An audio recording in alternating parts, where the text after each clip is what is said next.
we live? The question is, are we live? You're gonna just in the main. This is what's really gonna help you out. You know how I feel about the home dogs. There's a lot of fight in the home dogs, and I really think a lot of shit to go over tonight. Who that scoring all them points over there? Player of the night. Get him in your lineups. Get him in there, and let's go get this money. Thursday, let's go and remember in the sweatshop, we always keep it 300.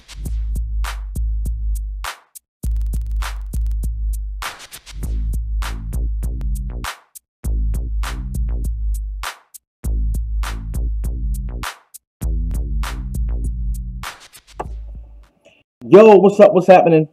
This is the big homie, the DFS Jerusalem. Oh, man. Woo-hoo. You can follow me, of course, on Twitter at DFS Jerusalem. Today, we are going to be talking about what happened a little bit of last night. I want to come with some of that good snowflake fodder, but man, really, I gotta jump right into it because, as you can see, I'm at the shop. I've got a couple of appointments coming in just a few moments, so we need to go ahead and get it in. Now, let me know if I am live and the connection seems to be fine. Hopefully, everything is okay. I don't see where anything is hurt or deleted or anything like that, so I think we should be good to go. I think we should be good to go. All right, so.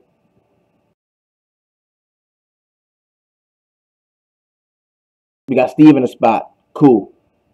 What's happening, man? We got Bill Butlicker is up in here. Good to see y'all. Good to see y'all. Hopefully, what's good? Okay, good.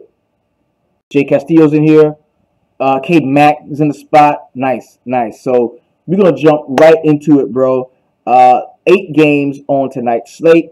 I want to get a good look at which. Okay, it's at 7 o'clock. We got Toronto and Cleveland, first game on the slate. Then we've got Memphis, Philadelphia. Let's take a look at the Natty Tellies, see what those are. Last night, brutal night for me. Straight brutal. Kidite 1975, what's up, big homie? Last night, straight up brutal for me, bro. It was a brutal night for me. I'm talking about, I jumped out the window. It was bad. But, so... National televised game, man. First game jumping off could be Toronto, Cleveland. That is going to be a natty telly. Lot to love in that game. We're going to be talking about that. And the late game is going to be the Washington Wizards and the San Antonio Spurs. That game is kind of tough. Like, that's like that's just a tough game. That's a tough game. And I think both of those teams are definitely, vying for playoff positioning. So it does mean something. That's the last game is at 9:30, so it's going to be an early night for us. We can go ahead and jump into the next slate with relative ease. So let's go ahead and chop it up. First game we got is going to be the Toronto Raptors going to Cleveland, take on the Cavaliers. Notable injury news from this game is going to be DeMar DeRozan. It's a game-time decision as he sat out last time. I think that was just for rest. Fred VanVleet was out last time. He could see a return today. Rodney Hood, game-time decision for the Cleveland Cavaliers with Tristan Thompson. Larry Nance Jr. is out. Kyle Korver should be out. And Sede Osman should be out. And I'm going to be real with you, man.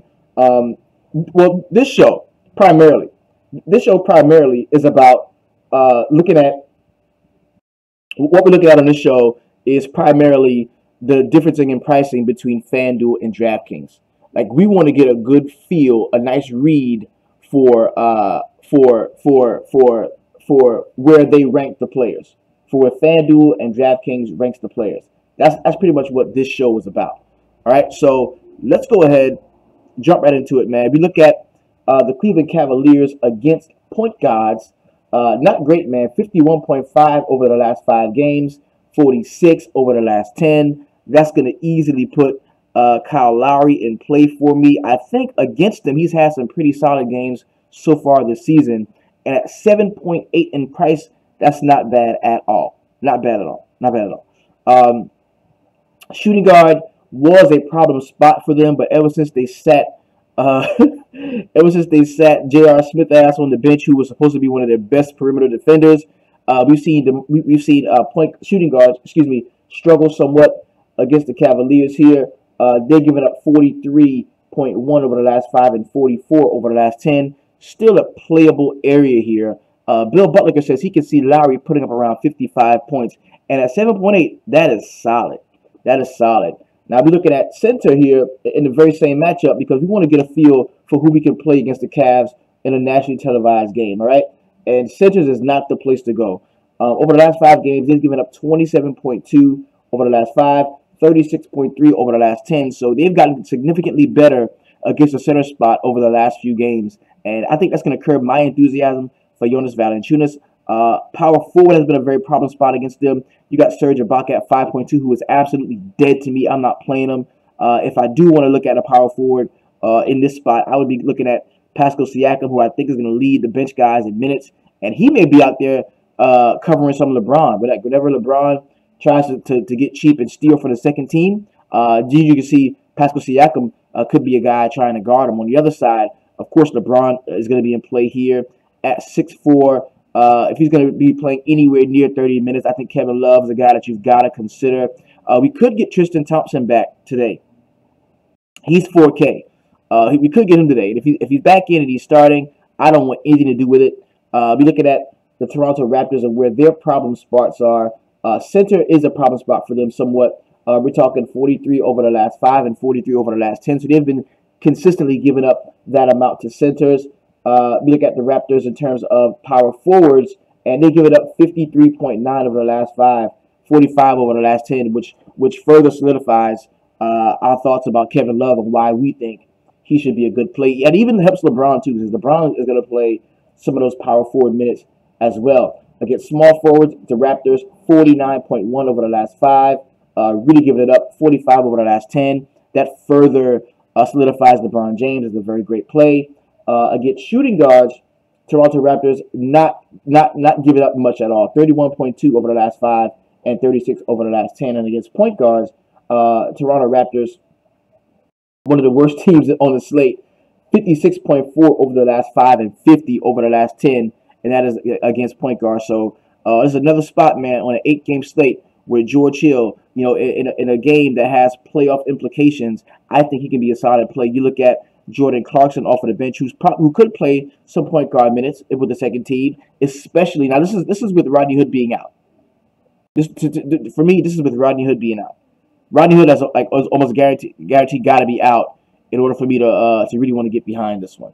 Okay, who's LeBron James? Is he good at basketball? Fuck yeah, he is. Fuck yeah, he is. So I don't love a ton. Like I'm not. Oh my god, I gotta play everybody from this game. I'm not going ham. But I do like a lot of these cats. So you might get OG back. Yeah, DeMar DeRozan game time says, yeah. You probably get OG back today. Small forward is a very problem spot for the Cleveland Cavaliers. The data says that you could play a small forward against LeBron James. I mean, I don't know if that's where you slot DeRozan in, if he does play, or you just take a flyer on the cheap guy, damn minimum salary like OG Anunoby. I think he did have a solid performance against them one time early this season, but that's going to be up to you and how you want to and how you want the data to talk to you. You know what I mean? So let's go with a FanDuel, have a quick look at the pricing and see where it differs. 7.7 for Lowry, he's cheaper. Of course, that's a solid play. CJ Miles, sneaky, yes, that's it right there. Guys like that, CJ Miles, definitely. He's minimum salary on FanDuel. OG minimum salary. DeRozan 7.9. You got LeBron is 12.8, pretty priced up. You've got Kevin Love is at 7.3. I wouldn't have a problem. Now I don't want to play that much for Love. I can't play. I'm not paying $7,300 for Love. Nah, Love supposed to be free like he was last time on FanDuel. That motherfucker was 3.5. Jeff Green 4.7. George Hill. I keep on saying I will play George Hill. Kind of never get around to it, but I think he's playable at 4.2. Jordy Clarkson at 4.6. Like we talked about that already. Just a solid play I think you can play. Next game we got is going to be the Memphis Grizzlies going to Philadelphia to take on the 76ers. Now I'm gonna talk about one of the weakest points for the Memphis Grizzlies. Okay, one of the weakest points for the Grizzlies I believe it is shooting guard. I think the Grizz really give it up. Do they really? Yeah, yeah, yeah. Worst team on the slate in terms of shooting guards, and in my estimation, that would be more of a put the ball on the floor slash to the basket type shooting guard. I'm not sure that Reddick kind of fits the bill as a guy who can really make the Grizzlies pay because I don't think they're gonna have to hit 8 threes in order to beat the Grizzlies. You know what I'm saying? So I'm looking more so toward Marco Bellinelli off of the bench at 3.6 as a guy that's going to play 20 plus minute, could be solid. I'm looking at Robert Covington at 5.7, a guy that does try to shoot it deep a lot, but he's also been known to put the ball on the floor and try to break down the defense. So I would have an issue with him. I think Ben Simmons is going to be in play here. Now, centers is one thing against the Grizzlies, man. Not a great spot. This is, according to the data, against the Grizzlies, this is the worst, the absolute worst spot on the board to play a center. And whenever I'm playing 9.7 for the worst spot, like I'm not going to do a lot of it. So I'm not saying fade Joel Embiid. I'm just saying I'm probably going to make 10 lineups. And if I do, he may be in one or two of them. He may be in one or two of them. Now, I want to see what the Grizz do against power forwards. They've given up 55 over the last 5, 61 over the last 10. That is huge. So that kind of, does give me a nice feeling for Dario Saric, maybe even some Ben Simmons. We know he does slot over and play some of those power forward minutes. See, in order for me to play Ben Simmons, I gotta like the team against point guard, small forward, and power forward. If all of those boxes get checked, okay, because the Grizzlies give it up against small forwards, 53 over the last 5, 44 over the last 10. If they give it up, that's it for me. I am officially on Ben Simmons. I'm gonna be real with that. Do I have to stand up and say that? I am officially on Ben Simmons. The Memphis Grizzlies give it up 2 point guards. Check Ben Simmons. They give it up 2 small forwards. Check Ben Simmons. And they give it up and they give it up to power forwards. All the spots. And it's like 3 players that I can do that with. LeBron is of course one of them. Giannis and Ben Simmons. Those guys play a little bit, a few different positions. You know what I mean? They do. And if I got a guy that can check the boxes in all of those spots, then that's definitely who I'm going to be rocking with. I kind of like that. Okay? I do. So give me some Ben Simmons. But I love when Joel Embiid is playing and I don't like him. When Joel Embiid is on the floor and I don't really love him, and that makes me really want to use some Ben Simmons. So good on that one. On the other side, after what happened the other night with the Memphis Grizzlies and Tyreke Evans, being a late scratch, and Marc Gasol being a before game scratch, and then Andrew Harrison coming in as a game time decision and balling the fuck out like crazy. So I mean, this is this is a tough spot to play any of the Memphis guys against the Philadelphia 76ers. The Sixers pretty good against point guards, giving up 41 over the last 5, 38 over the last 10. So they have shown a toughness against the point guard position. Also, the 76ers have actually been pretty decent against shooting guards as well. Giving up 43.6 over the last 5. So if you want to play Ricky in this spot at 7.6, I wouldn't have a major issue with that. I think you could.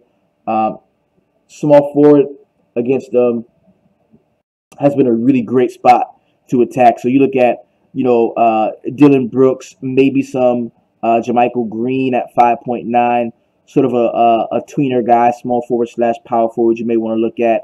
And that's as far as I would go. That's as far. I can't go too much further, especially with the uncertainty that surrounds the Grizzlies. But another spot that people are not going to really talk about is the center spot, because Philadelphia has given up 41.2 over the last 5 games. If you want to play Gasol, I understand why. It's just with so much for Philadelphia to gain here, I would look more so to them instead of the Grizzlies, instead of the Grizzlies in this spot. I mean, the Grizzlies are playing for nothing. Like they're playing to lose.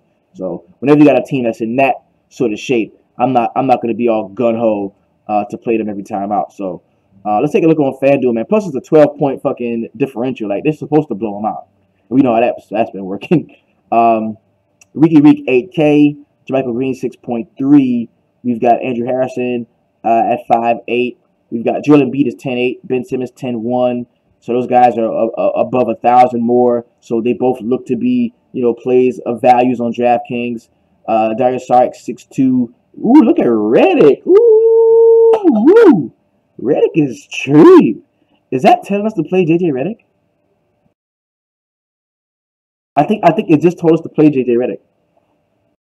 Because if it's a 12-point total, maybe JJ Redick is hitting fucking threes. Okay, FanDuel says play Redick. I get it. I can dig it. FanDuel says play Redick. According to the data, it tells us to play Redick. Next game we got is going to be the Charlotte Hornets going to Brooklyn to take on the Nets. Brooklyn has a lot of problem areas. They are the worst team in the league against centers. If you don't think you can play Dwight Howard here, you got another thing coming. 8.4 for Dwight Howard, very solid. And I don't mind that there's no Nick Batum because, when Nick Batum was on the court, that automatically gave somebody to assist Dwight Howard in scoring. So, Kemba is a capable passer. He just doesn't do it a lot. Jeremy Lamb is a chucker. Marvin Williams is a chucker. So it may be a little harder for Dwight to find himself open with open hands, ready to drop the ball in the basket under the rim without Nicholas Batum there. He's coming up as a game-time decision. But I like him anyway. I like him, but if Batum plays, I like him even that much more, especially if Batum plays kind of nicked up, where he won't want to be, the guy scoring the points. He would rather defer to Dwight Howard because they've been developing a really solid chemistry over the last couple of games. So I do like Dwight Howard. If I had to pick a center right now that I would play, I definitely like Dwight Howard. Kemba at 8.7. The price is just up too much from him away from the crib in a game that doesn't mean much. I don't want to play Kemba here. I mean, I get it, but I don't want to play him here. Jeremy Lamb at 5.4. He is right in that area where it's just too much to play Jeremy Lamb. He is right there. Like 200 more, and I wouldn't play him. But at 5.4, I think he's definitely usable. Frank Kaminsky at 4.1 could be a possible play that we could use. On the other side, I like a lot about the Nets, bro. I really do. The Hornets pretty much suck against everything. Against point guards. Well, okay, against shooting guards, the Hornets give up 50 points a game. So you look at D'Angelo Russell. Okay, against point guards, the Hornets worst team in the league. So that further, solidifies the D'Angelo Russell play. Hollis Jefferson at 6.8. DeMarre Carroll 5.9. Like Alan Crabb at 5K, who murked them last time in Charlotte. Like, I like a lot of this shit. Even Dinwiddie at 5.6. Brooklyn could be like, if I had to on some cheap stack shit, and nobody is over 7K. Like, nobody on the entire team is 7K. So I like a lot about this Brooklyn team. I think they're still playing for respect, playing for pride, and playing because they're young and the game is fun and they like to play basketball. Like, they're one of the only shitty teams that looks like they like to play basketball. Like, they're playing like they just love the game. You know what I mean? Like, they want to play. So that's pretty dope. Kemba being the same price on FanDuel does pique my interest. Dwight Howard piques my interest being cheaper at 8.3. Jeremy Lamb 6.6. That's too much. I'm not paying that much for Jeremy Lamb. Hollis Jefferson is 7.3. D'Angelo Russell 7.4. DeMarre Carroll 5.8. Crab 5.4. Jared Allen 4.7. So all of those guys priced pretty fairly. Even Spencer Dinwiddie at 6.2 is still fairly priced, in my opinion, over on FanDuel. Next game we got is going to be my New York Knicks going to Miami to take on the Heat. They're gonna get drubbed. The Knicks gonna get drubbed. It's only a 4-point differential, but I see the Knicks getting their ass whipped. I do. Tim Hardaway revenge? Maybe some Goran Dragic at 7.3 looks to be playable. James Johnson at 6.2, just a little bit too much for me. I would rather play Josh Richardson at 5.3 as the Knicks do struggle against wings. Kelly O at 6.3 would be a player I would go to before James Johnson in this spot. On the other side, Cantor at 6.1. Center has been a thing to attack against the Miami Heat. Maybe some THJ at 6.2. Moody is a game time decision. If he doesn't play, you look at Frank Nitti at 3.6. Maybe even Trey Burke at 4.5. That would be as far as I could go with that one. Let's take a look on FanDuel. Check out some of the pricing here. See where the guys sit.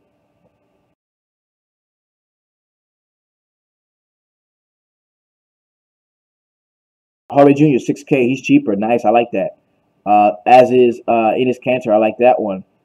Frank Nitti is 4K. Dragic 7K. I like that.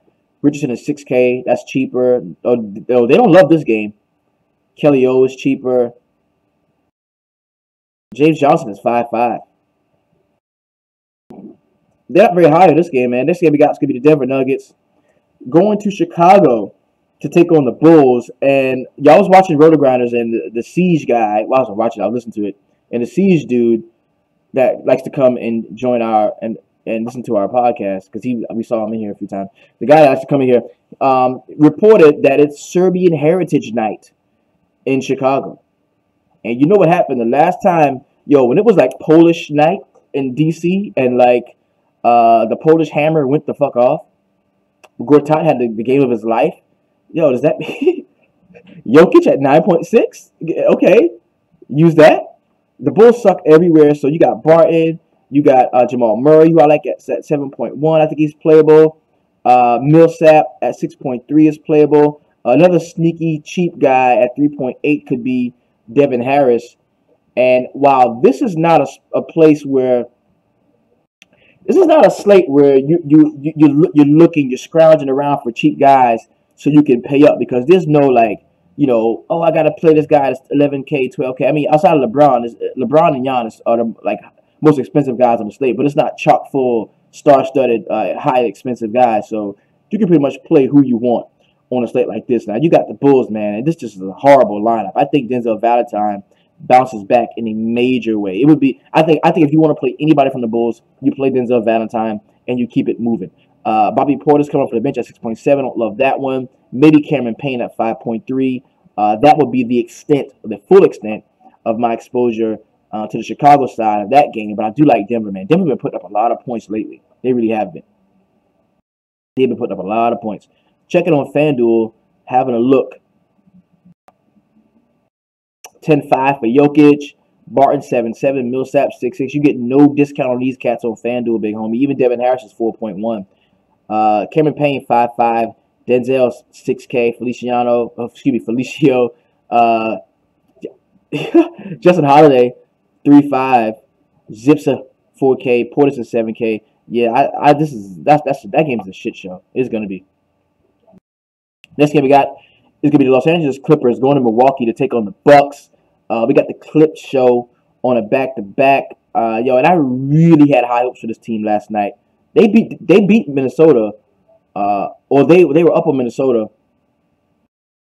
and I really thought I thought that we were gonna get a lot of fourth quarter run. I thought we were gonna get a lot of fourth quarter run from the Clippers, but we didn't. We didn't see it. So Milwaukee, how have they been doing against centers recently? How have the Bucks been doing against centers? I think they've kind of tightened up a little bit.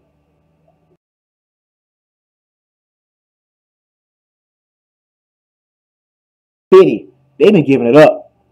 So that's DeAndre Jordan. Yeah, he's in play for me. They've been giving it up against centers, bro. DeAndre Jordan clearly in play. I'm gonna look at small forward, well, my 3 spots for if I can play Giannis. These are the 3 spots to see if I can play Giannis. Okay, I'm looking at Milwaukee. I'm looking at the Clippers against small forwards. Check, please. 48.5 over the last 5. 55 over the last 10. I'm looking at them against the power forward position. Look at the Clippers.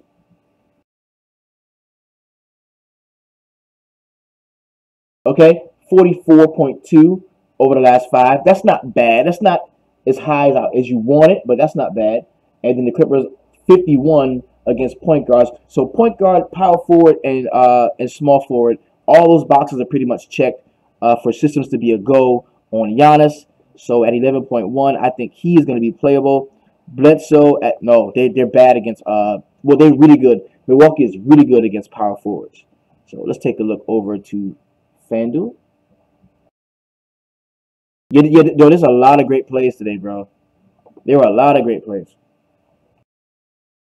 This could be a good one.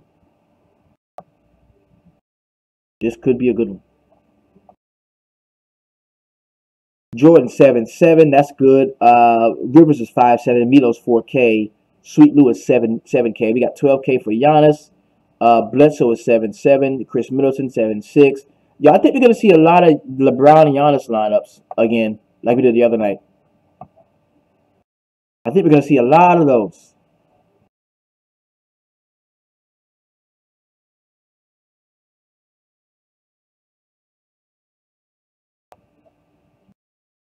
Next game we got is gonna be the Indiana Pacers going to New Orleans to take on the Pelicans. We got Drew Holiday's game time decision with the sickness kissing them strippers. AD at 11.5. This team is on a back-to-back as well. I don't know how you're gonna feel about that.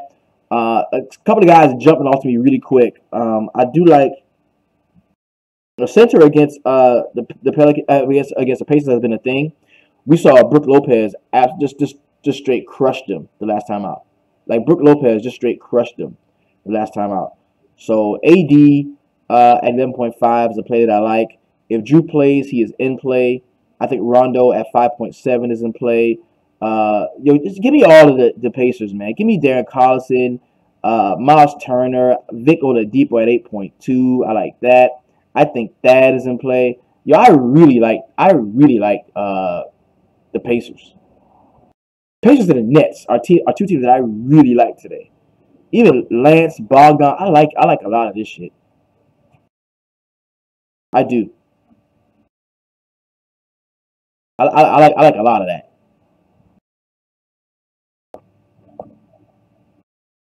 Let's take a look on FanDuel, see what the prices sit. Depot 8.8, Miles Turner 6.8, Darren Carlson 6.1, Thad Young 5.5, 4.8 for Bogdan. Okay. AD is 12.1, Holiday 9K. Ooh, that's expensive. Rajon Rondo is 5.4. He had a bomb ass game and the price went down. 44 for Etuan Moore and Mek Okafor 3.5. Mirotic is 5.3. Mirotic has got to snap out of that snide he's in, bro. He's got to snap out of that snide he's been.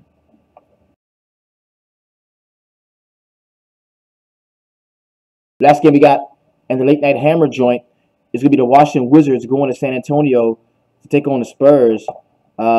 San Antonio is favored in this game by 5.5. Brad Beal jumps out to me, man. It's easy to see how bad San Antonio has been against shooting guards.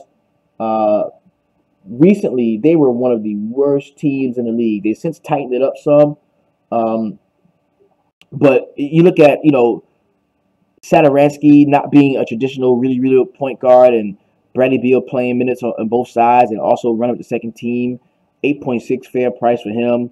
Otto Porter, I like him in a spot. Maybe some Mark Keefe. The power forward has really struggled against San Antonio. Yeah, power forward has really struggled against San Antonio. So give me Beal and Porter is what I like here. On the other side, LaMarcus Aldridge, DeJounte Murray looks to be in play. Maybe some Danny Green at 4.3 is be usable. And Paul Gasol is as cheap as he's been in quite some time, man. 4.5 for Paul. That's pretty solid. I want to look at power forward center, see what. Look at the Wizards, man. Giving up 58.2 over the last 5 to power forwards. I like that dude on Powell, man. That would be nice. And the Wizards, 32.6 over the last 5 games to center. So they've been pretty decent against centers. But I like that price on Powell, man. 4.5 could be a tough pass, man. It could be tough to pass on that. Let's go check a look on FanDuel really quick.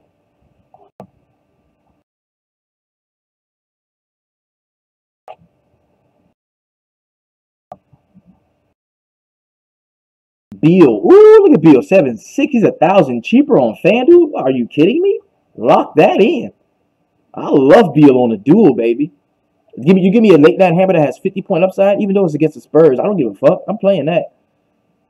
LMA 9-7, Murray 6'3", Kyle Anderson 5'3", Patty Mills 4.3, Gortat 4.5, Thomas Satoransky 5.8. All right, cool. So thank you all for attending today's live stream. Sorry about about how it was so choppy, man, and I never really got it to run it exactly the way I wanted to. But if you want to know the real and how we really do it, come check me out, man. DFSSweatshop.com, man. Get in there. It's the Facebook group. It's live. It's popping, and we get it in all the time, man. Thank you all for joining me on today's live stream. This is the DFS Cruiser, man. We keep it real. We keep it honest. We always keep it 300. Peace.